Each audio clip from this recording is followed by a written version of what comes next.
Aloha and welcome to the Kukui Connection.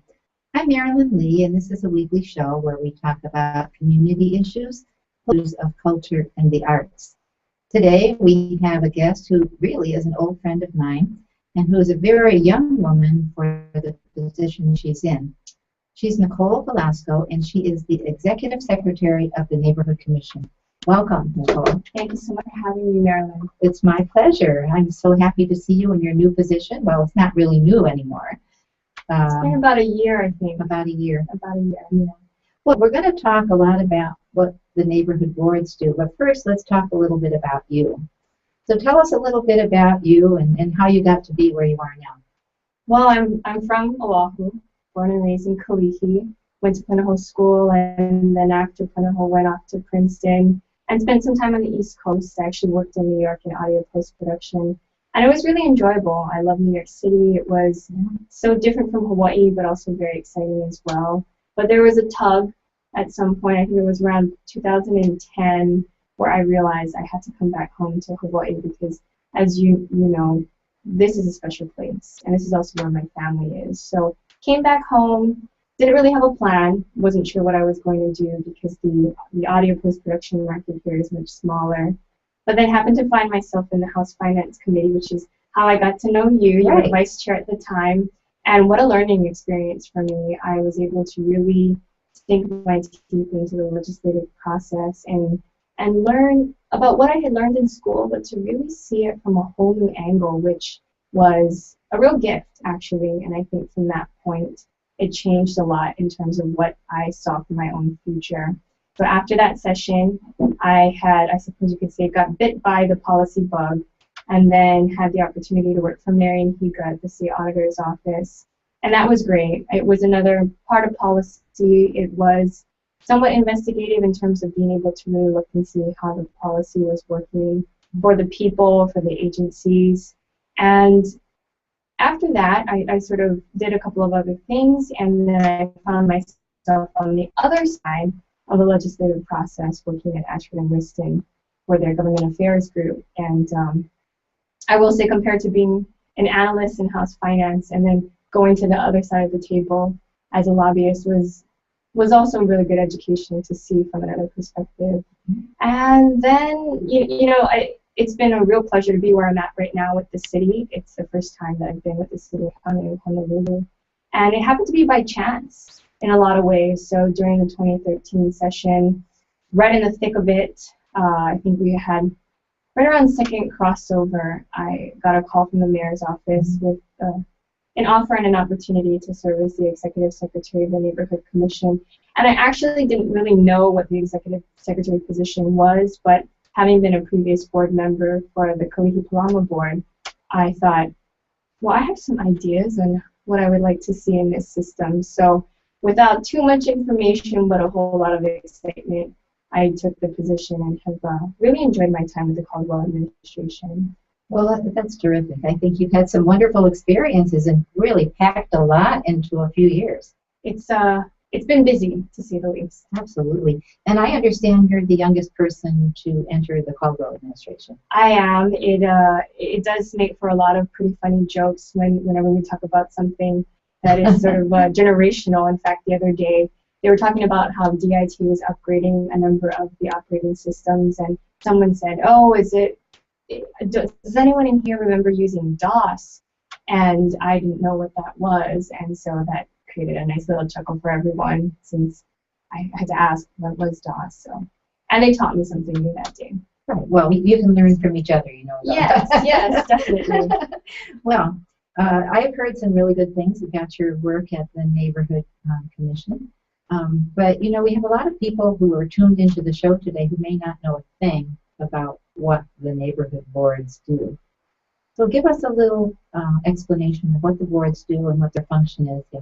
Certainly. So it's a wonderful system, and we're really happy to have you as one of our board members for number 25 Neighborhood Board. And the system is about 41 years old, so it was created during Frank Fosse's time, and it was created by the people. They actually voted into the city charter that they wanted a participatory government system where they could actively engage and be a part of what was happening in government, first at the city level. Since then, as you know, it's evolved over time, it's changed in different ways, and now the neighborhood boards, which we have 36 total but 33 active island-wide, they really serve as the grassroots level, the sort of front line of civic engagement for a lot of things happening on Oahu, which is the only county that has this particular system in the state and then also in the entire nation. The entire nation? In the entire nation. So, of course, one of the first things I tried to find was a case study in another state to see if they had been doing something that we might want to replicate here. But as we were looking throughout the country, we found that this is the only government-founded and also government-supported civic engagement system, which makes it really unique and very special. Yeah, really. Well, of course, in other states, they have a lot of levels of local government. But in Hawaii, because of our unique kind of statewide, and county-wide system of each island, it's a little bit different. So that's probably, it's almost like a little county government. Yes, yes, it is. And I think the nice thing is that, now, as you well know, we've been able to also incorporate state representatives, and sometimes federal representatives also attend, or they have designees who come and share information from the federal level, and even military, depending on which neighborhood board. The military will also have a presence and will share very valuable information to the neighborhood board. Exactly, and of course the city council representatives. Yes, they'll also be there as well. That's true. And the mayor has a representative at the meeting too. They do, and that's something that our office also helps to assist with, is managing that system and then also making sure that they have their reports prepared. So as you can imagine, we keep very busy at the neighborhood commission office. Very busy. Well, for those who also may be listening or watching, how do people become members of the neighborhood board? So depending on where you live, first and foremost, it's always good to know which neighborhood board serves your area. The neighborhood board district lines are not the same as state, senate, or state, city, or federal. So you can come to our website, honolulu.gov/NCO, to find out which board services your neighborhood, and then you can first attend. I always recommend people go and attend so they can get a feel for their neighborhood board. But you can also, if there happens to be a vacancy, which we do have a few left on certain boards, you can actually ask to be appointed. And frequently the chair will ask if there's anyone interested to fill the vacancy. And if you're there and you're interested, we recommend that you let them know. Now it depends if the seat is by sub-district or if it's by at-large. And so if it's at-large, it doesn't matter where exactly you live. But if you happen to be in a sub-district that has a vacancy, you have to also be from that sub-district. So there are a few technicalities, but we have staff present who can help facilitate that and figure out if you're able to fill the vacancy or not. And then, which we're really excited about and gearing up for, separate from the general election that we're having this fall, next spring, about May, we'll be having the neighborhood board elections in 2015. And that's a great opportunity where anyone can run as a candidate for their neighborhood board. And we've actually made a commitment to see an increase in the number of candidates that we have so that we can ensure that a lot of people are engaged through the system. That's great. And how old do you have to be to run for the neighborhood board? A minimum of 18. So we have also started reaching out to different high schools to let them know that this is almost, if you could say, an extension of your student government to stay involved after you graduate from high school. And we have had some interested 17-year-olds, so we're keeping an eye out and making sure that they're prepared for when the time comes for them to run for the neighborhood board. Terrific, yeah. Well, I noticed that often we'll have Boy Scouts attending, and that's one way they fulfill their civics badge. But having some of the high schoolers come would be a very good idea. It will be, and the exciting thing is we're in discussions with some nonprofit organizations that focus on student leadership, and so we're hoping to somehow bring them into the fold of what we're already doing at the neighborhood boards and to build a lasting relationship so that it becomes somewhat of a regular, I mean, if it could even be a monthly occurrence for some of our students, that would be great, just so they can get the exposure. Very good. Well, recently, because I do sit on the Mililani Neighborhood Board, which, by the way, was the first board on Oahu, we had an evening where we honored people who had helped youth in the community. You want to talk a little bit about that? So one of the things is we've been going around to different schools and meeting with students we realized that because you have to be 18, more often than not, that's a demographic that is not represented on the board, or definitely not on the board itself, but also very rarely in the audience. So we dedicated the entire month of April 2014 to, and we called it Community for Keiki Month. So whether it was having the Boy Scouts lead the pledge, or the raising of the colors, or inviting teachers or schools, or honoring different members who have taken an active role in helping our keiki grow and thrive. It was great to see a lot of the boards, especially your board. Mililani did a great job. They had extremely wonderful participation, and that was really exciting. And many of the other boards also rose to the challenge of seeing how do we expand the conversation to, of course, our potholes, our infrastructure is really important, but also to our keiki, the things that may matter most that may not get as much airtime as many other things that are definitely city concerns. Well, talking about other city concerns, what are the typical things that come up at a neighborhood board? Oh, well, potholes, I would say infrastructure, particularly with the roads, is always a big one, whether it happens to be the condition of the road or if there's another project that's intersecting in a neighborhood.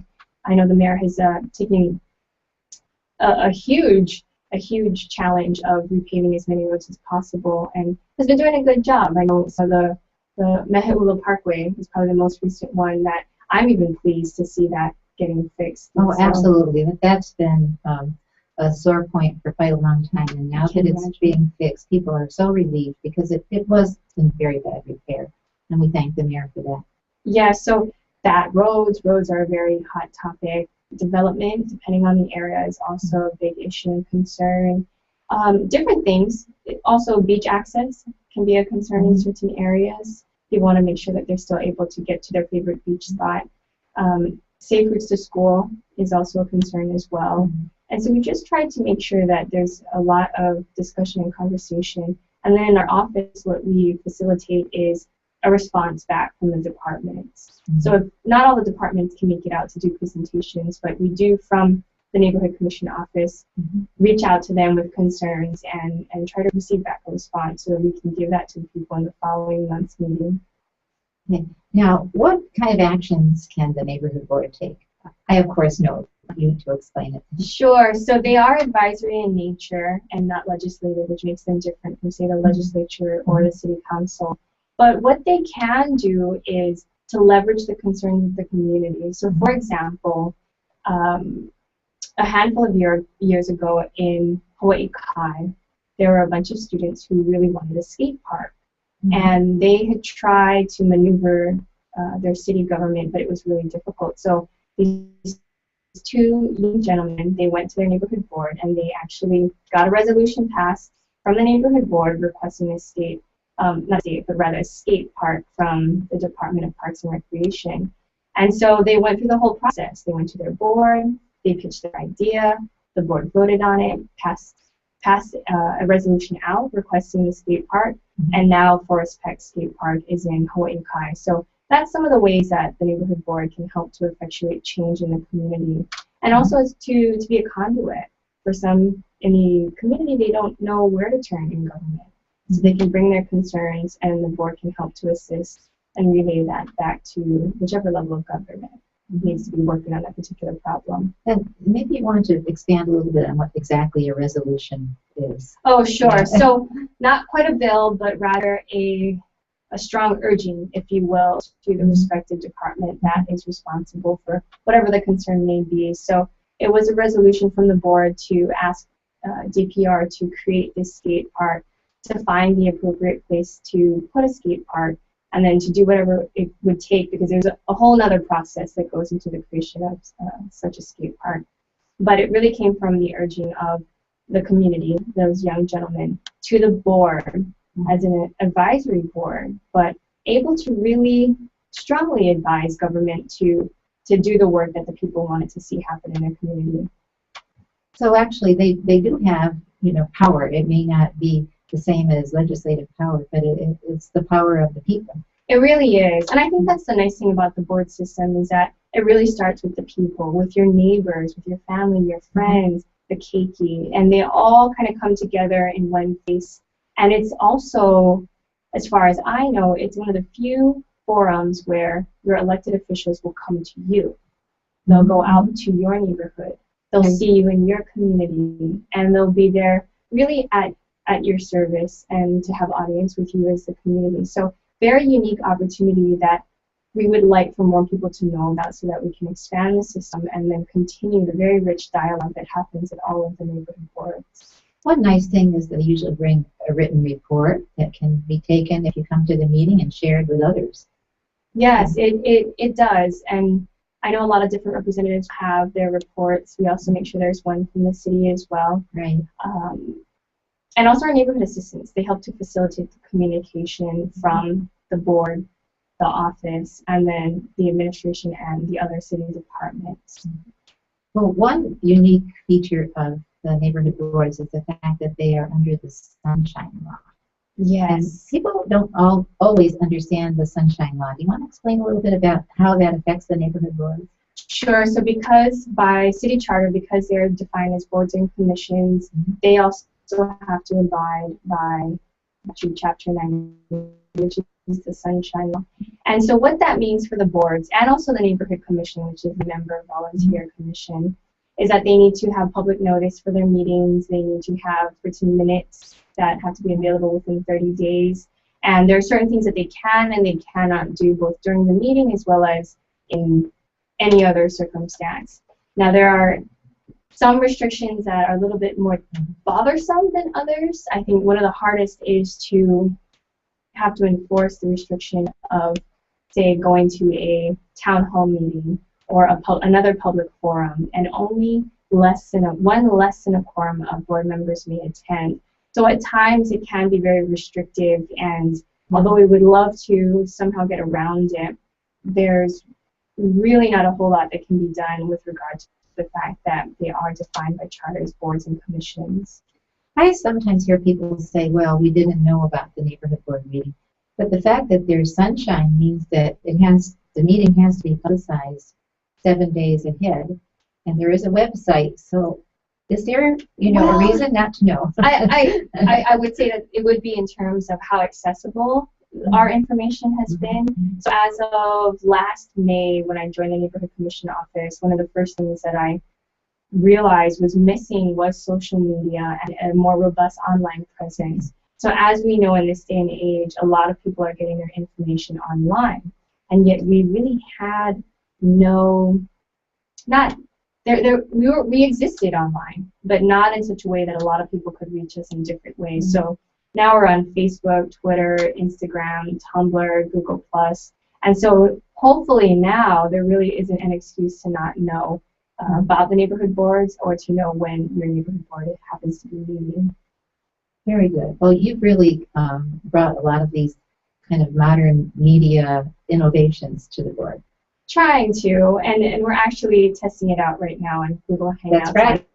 Air. So we do appreciate you being so willing to help us troubleshoot our own systems, but we think it's important because not only do we have, as we've been seeing at different presentations, we have a new generation of users that have a very strong bend towards things that are online. So we want to make sure that we're accessible for them as well. But we also do send out mail. We make sure that for those who prefer to have it in hard copy, we also send the agenda and the minutes by post mail. So we're hoping that we're becoming more accessible and getting the word out so people can know how they can get involved.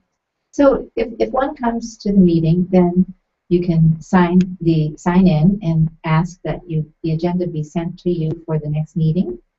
Yes, there's a couple different ways. So you can either sign in, but we do actually recommend, just so that they can different people can get familiar with our website, going to the website and actually signing up for your neighborhood board minutes. So all of the signups are specific to boards, so you want to make sure that you're signing up for the correct board. You don't want to live in Ko'olelo but then accidentally sign up for Kailua. Right. But I think it's relatively easy to identify your own neighborhood once you see the name of the locations. Yeah. Definitely. Yeah. Well, I'm really excited to hear about the increase in social media that you're going to use. That's really exciting. We're hoping, and I think as we also learn how to use it, And we also have some restrictions that maybe other private businesses don't have, which is that we are still part of city government. Right. So we are working with different entities to make sure that we're crafting something that is very accessible, that is compliant with a lot of different laws as well, but still something where people can engage in a different way, which we're troubleshooting almost every day and learning what are the best practices, what are some of the things we have to work on and change. But by and large, we've had pretty good reception online, and we realize that the audience that we access on social media is actually sometimes very different than the ones that we have in the meetings or through other traditional means. So we're hoping to really reach a very broad audience and kind of bring them all into the same conversation, which we think will make for probably the best solutions that the city needs, especially at this time. Absolutely. Well, I'm very impressed. Well, as I said earlier, I'm going to give you a chance to speak directly to our audience, and if I've left out some questions or there's something you'd like to get across, please. We would just like to extend the invitation to all of you in the city and county of Honolulu to join your neighborhood board if you can. There happens to be vacancies still out there. Or attend the meeting. There's such interesting and important information that's shared each time with the community, and we want to make sure that you're just as informed as the next individual. So you can check us out. We're at www.honolulu.gov/NCO, or you can follow us on Twitter, and our handle is @HNLNCO. And we'll put those graphics up on the recording that we do of this program too. Thank you. People will be well informed about the neighborhood board system. Well, thank you so much for being here today. And thank you for tuning in to the Kukui Connection. We've been talking with Nicole Velasco. She is the Executive Secretary of the Neighborhood Board, the Neighborhood Commission, excuse me. And she is the youngest person in the Caldwell administration, and we're quite proud of the work she's doing. So keep up the good work, Nicole, and as you said to the people in the audience, please just come to the neighborhood board and see what it does for you, and maybe you can think about joining yourself. Yes, absolutely. Thank you so much, Marilyn. Aloha.